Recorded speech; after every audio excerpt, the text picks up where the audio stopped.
Hey guys, Tallara here and welcome back to Sea of Stars. I found where we were supposed to go, so here we are. Sarai says this shrine you saw, it's that thing over there. If you guys haven't seen the last episode, go watch that one first because a lot happened. We met the Fleshmancer in the flesh, if you will. Unfortunately, he was drawn to our world. And in doing so, he fatally harmed Girl. Poor Girl, he has 1 day left. He should have died by now, but Rashawn gave him a potion of borrowed time. And when he did that, he got a vision of what we need to do next. So Girl is going to be alive as long as he needs to help us achieve that goal. And, well, I can't even really talk about Girl dying because I'm just going to cry. So let's enjoy the borrowed time that we have. And he says, yes, I'm sure of it. This is how we reach the ones who can grant access to the Sea of Stars. It's way out of reach. Does your vision contain anything about how to get to it? Not really. I just know deep down that we have everything we need. Valir?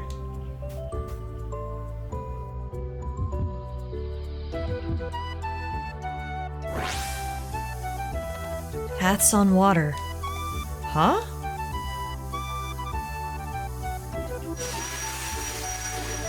Right, so remember Valir's prophecy. All the prophecies are starting to come to fruition now. Her prophecy was that she could make a path on water when the time was right. And it seems like that's just what she's doing. Whoa! She made a path out of water! Now that's cool. Way to go, Valir. Quite impressive. How did you know? The Oracle of Tides. He said I could mend the connection. That was unreal! And we get to walk on it now. Come on! Yeah, this is pretty freaking cool. I gotta agree with Girl on this one. Walking across a path made of water. Alright, this will take us to the Skyward Shrine. Oh, this place is nice.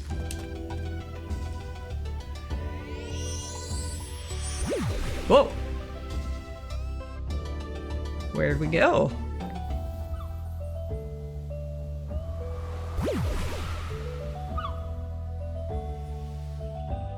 Whoa, Sky Shrine. Okay, literally warped us straight upwards, I think. We're in the sky now. That tickled. Did it work? Sure did.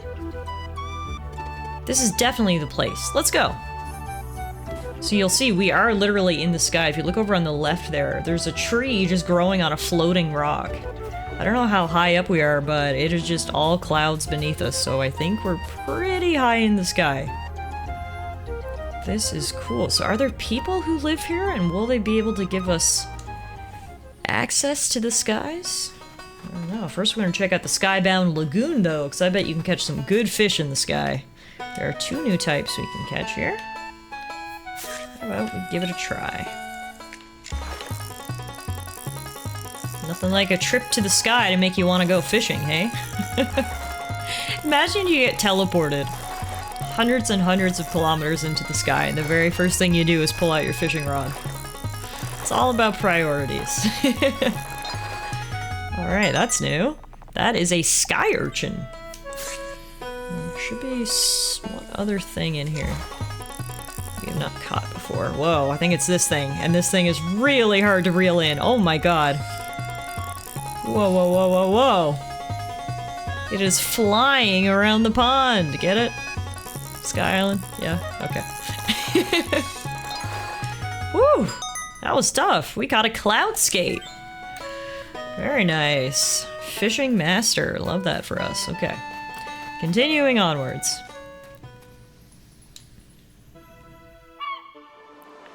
What do we have? This place looks so cool.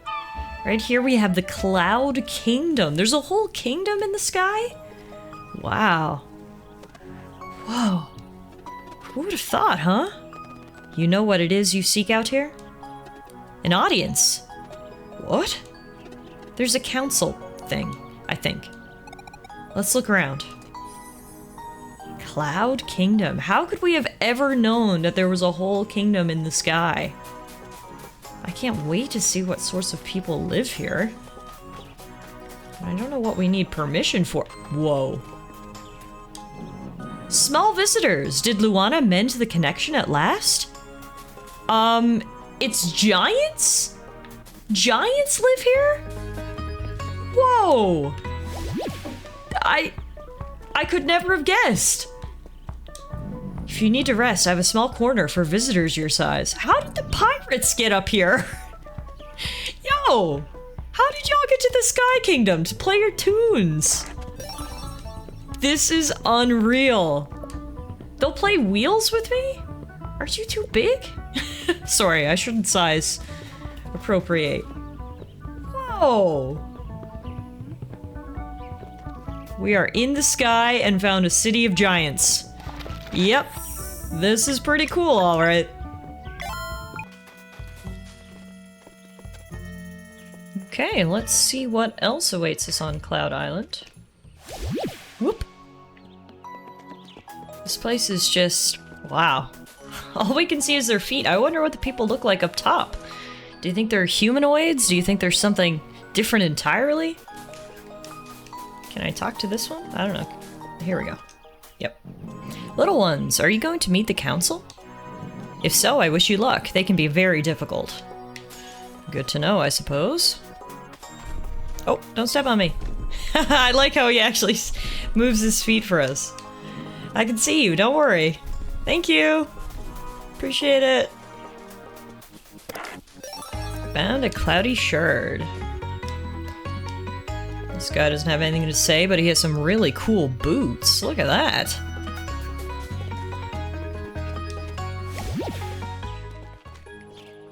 And this must be the council. Whoa. You can tell from their poses. Who demands audience? Present yourself.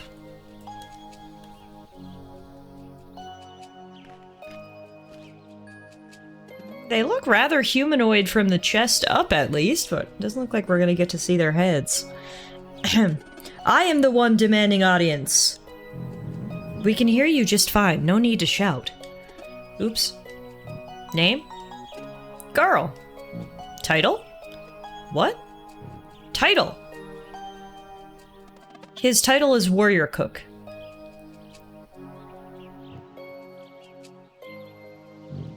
Luana?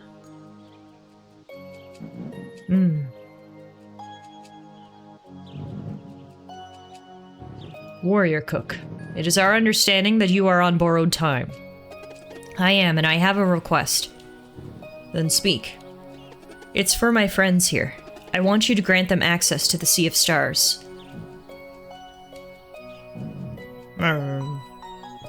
Do you understand what you're asking of us? Absolutely. And who will vouch for you? Vouch? I don't know. I thought we could just... I will. Guess they know who Rashawn is by the looks of their reaction there. Great Eagle, you honor us with your presence. Tell us then, do they possess the key? Yes, they have reclaimed the Vespertine. Do they possess the strength? Yes, Luana and Solon have awoken. Their wish is to accept this final gift from their friend and complete their journey. Do they possess the will? Sarai? How did she get here? Determination. There's still so much about Sarai that we don't know. There's still so much about lots of things we don't know. But that's what keeps us hooked, right? So many mysteries. We deem this group of travelers satisfactory. This leaves only the matter of the deed. What does the warrior cook intend to offer in exchange for his friend's passage? I hope you have a plan. Well, what do you propose? I will wake the sleeper.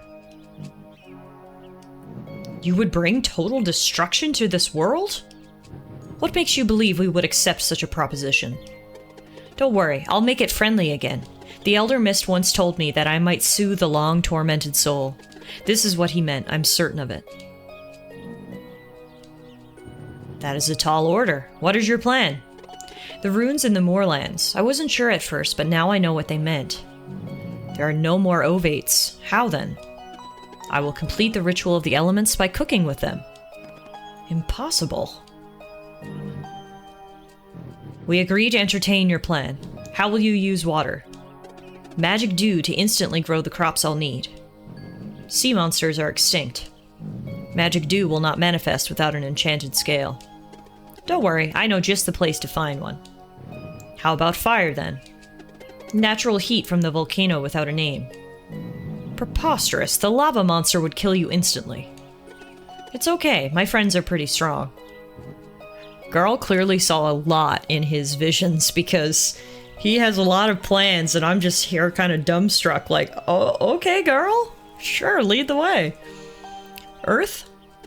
The volcano will be terraformed by magic so I can use its summit as a giant oven to bake my creation. And I suppose you know just the wizard? Sure do, and that volcano will finally have a name, Kiln Mountain. Don't push your luck, kid.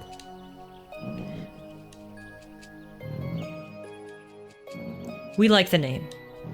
That leaves the final element. How does wind come into play? We will capture Zephyr in a bottle.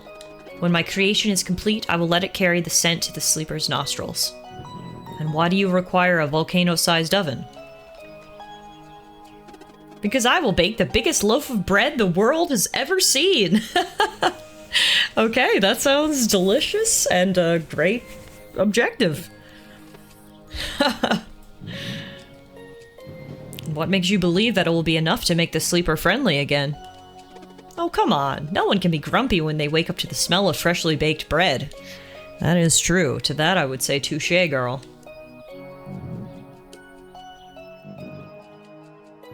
We find no valid counter-argument. If you can truly soothe the sleeper, we will grant your friends access to the Sea of Stars. The volcano is now open. You will also need this. Got the wind key. Right on. Great job up there, girl. Yeah, that went well. I've never seen the council so easily swayed. Okay, let's go back and plan this whole thing. Okay, we've got a plan. We are now about to embark on a quest to bake the biggest loaf of bread this world has ever seen. I love it. Hey, what's your name? Punty, why do you ask? Great, one sec. Alright, I don't have a lot of time, so we should split up. What? I'm staying with you. There's no time, just trust me, okay? I'm in charge of Earth anyway, no danger on my part. And where is that? Remember Malcolmud? He promised he would come around if a good deed demanded his magic. You think he can terraform a volcano? Yep, plus the design I have in mind is pretty straightforward. Anyway, Zale, you're in charge of air. West of here is a Skyland you can access using the wind key they gave us. Find Zephyr and bottle it up. Consider it done. Valir, you've got fire. Go through the volcano and defeat the lava monster. Then we can redirect the heat and terraform the summit into a giant kiln. Got it.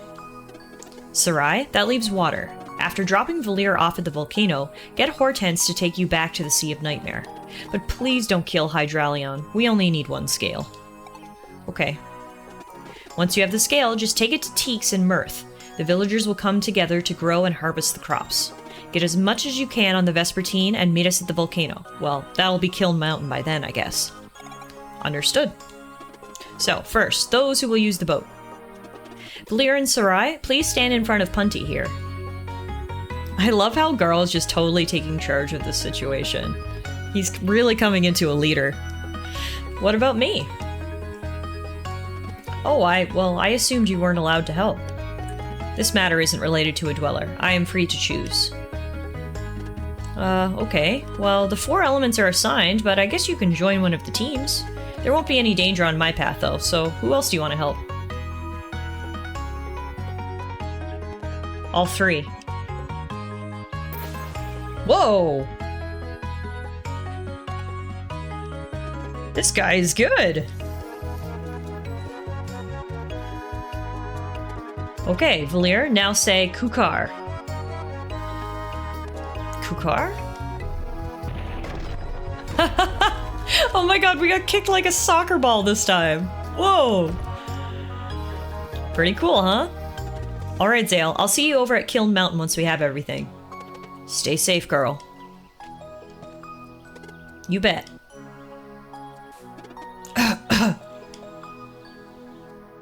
I'm alright, don't worry. Extol!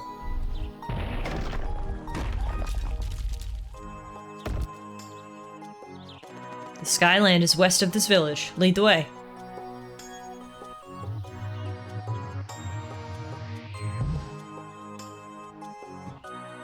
Okay, so we've split up the party. This doesn't happen a whole lot.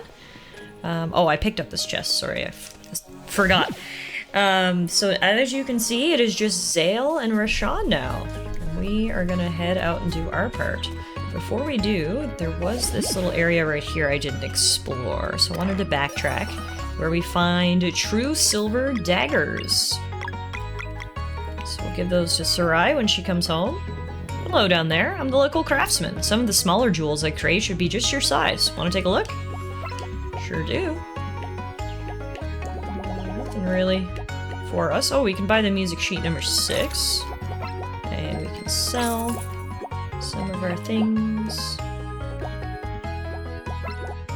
Oh, then we can buy a new recipe. Peach strudel. Oh, I would really like that cloud sword, but now we're out of money. Darn. Alright. I mean, we have 93 seafood. Hang on now. Let's see if we can money manage a little bit here. We'll sell 60 of those. We'll sell 20 of these. And then we'll sell 20 of these. And that should give us enough for the sword? Yeah. Nice. Alright. Perfect. Now off we go.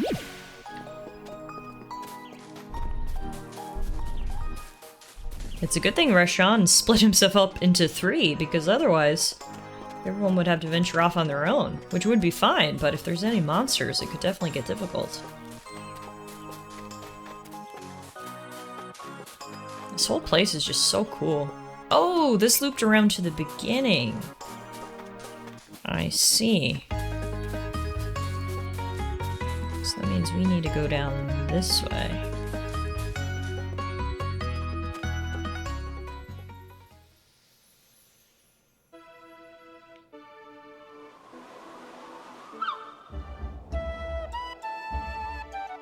Air Elemental Skyland. This is where we use the wind key. What is this? Zephyr is in there, but we'll need something that can shatter the crystal. Let's explore a bit.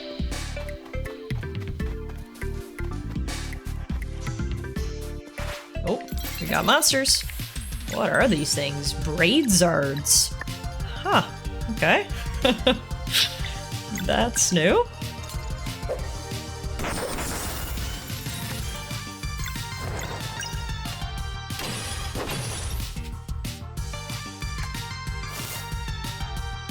So I'm also wondering, why do the sky people care about the sleeper and waking him up? I guess we'll find that out later. Like most things that I'm questioning, I suppose we'll just have to wait and see. The answers so far, I gotta say, the game has been very generous in actually revealing the answers to all of our questions, so hopefully that continues and we'll find out what's going on afterwards. Clearly Garl has a bit more understanding of what's going on than the rest of us too, so I think he's just one step ahead.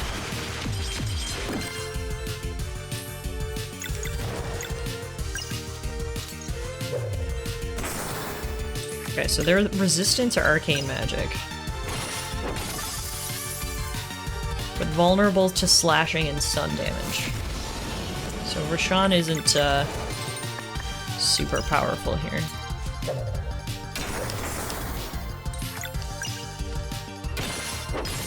Nice. Still a good team in the end, though.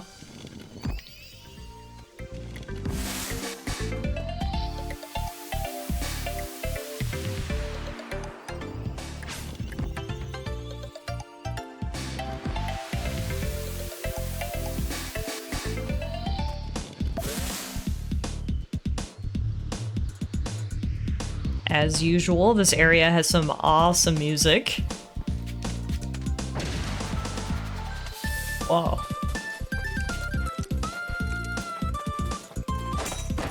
Whoa. These sling rabbits came out of nowhere. They're literally just bunnies with fire tails and slingshots.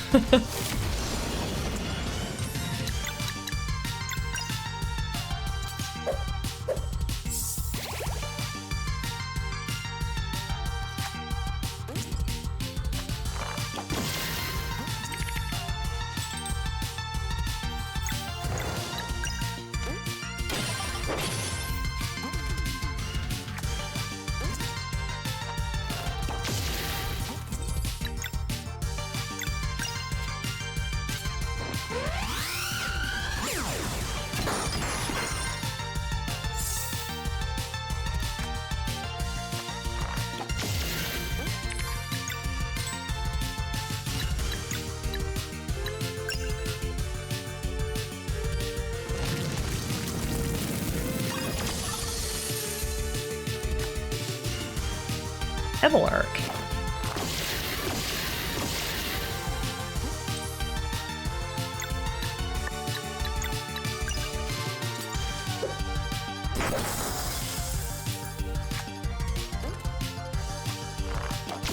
Man, they really had it out for Rashawn during this battle.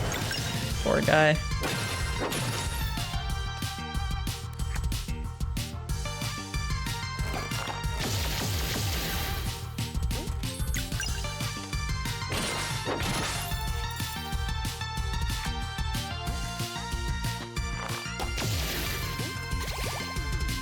Alright guys, let's finish this off. Nice. Luckily there is a little campfire here where we can rest up.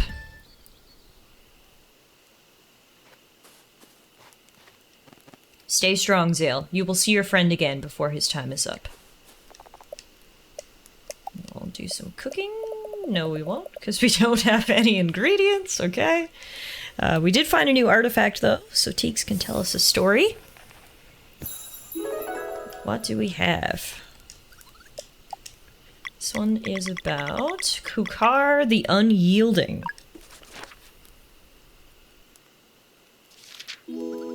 Of the many events from the time of the Ovates, many consider the foundation of the Kingdom in the Clouds to be the most significant. It was back in the early days when the world was still being shaped. Once they had completed the islands, they started working on the travel golems. The Ovates first built Yeet and Ixtol, and rejoiced at the ease with which they could activate them using power words. But for Misa Island, something more was needed, a sentient golem, one that would not simply obey commands but carry purpose. The reason was that this specific island was at sea level, but as the Ovates had seen in their dreams, it needed to be propped up way higher. Indeed, in the future there would be a great flood, and for this world to survive, Misa Island would have to remain above water. Although that future was a very distant one, the Ovates remained as selfless as ever in their dedication to harmony and balance. Thus they built Kukar, but alas, found themselves unable to give it sentience. Ever embracing the flow of things, the Ovates held firm to the belief that their part in saving Misa Island had been played. They moved on to completing the vision they had seen in a shared dream, and from the essence of the very clouds, conjured the Sky Giants. There would come a time when the Ovates would go extinct, and it would fall to the Sky Giants to keep watch. They would be tasked with establishing a council in the clouds to oversee 3 very important things. First of which was to keep watch over the elements. While the flood was unavoidable, maintaining balance would remain a challenge unless new Ovates arose.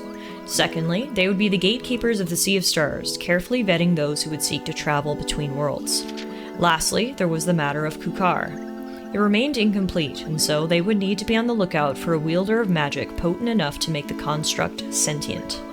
In the end, it was the Great Eagle who helped them in this. Nowadays, few are aware of Kukar's purpose, most believing it to be nothing more than an impressive feat of masonry. And even from a prophetic standpoint, there is no real way to know whether it will withstand the coming flood. But until then, Kukar's role would remain a passive one. Holding on with an ever-firm grip, it would stand tall, inspiring mortals as a testament to stoicism and true dedication. One need only lay eyes upon the construct once to understand where it got its title of Kukar the Unyielding. The end. That story was like unassuming on its face, but actually had a lot of lore to it. We learned about these Ovates, who I guess were a race of gods who created the world, and they created the Sky Giants in particular to watch over the realm. We learned about Kukara, we learned about this great flood that's apparently coming. The way they talked about it, I kind of assumed that it had already happened, but it appears it is still to come, so lots of interesting lore to unpack there. We're gonna save our game here, guys, and then I'm actually gonna call it a day for today's episode. As you can see, we've entered the next main quest, which is the Swan Song of the Warrior Cook, and all of our heroes have their own paths to follow in order to bake the biggest loaf of bread the world has ever seen. So we'll call it a day here, and hopefully I'll see you guys back here again real soon for another episode of Sea of Stars.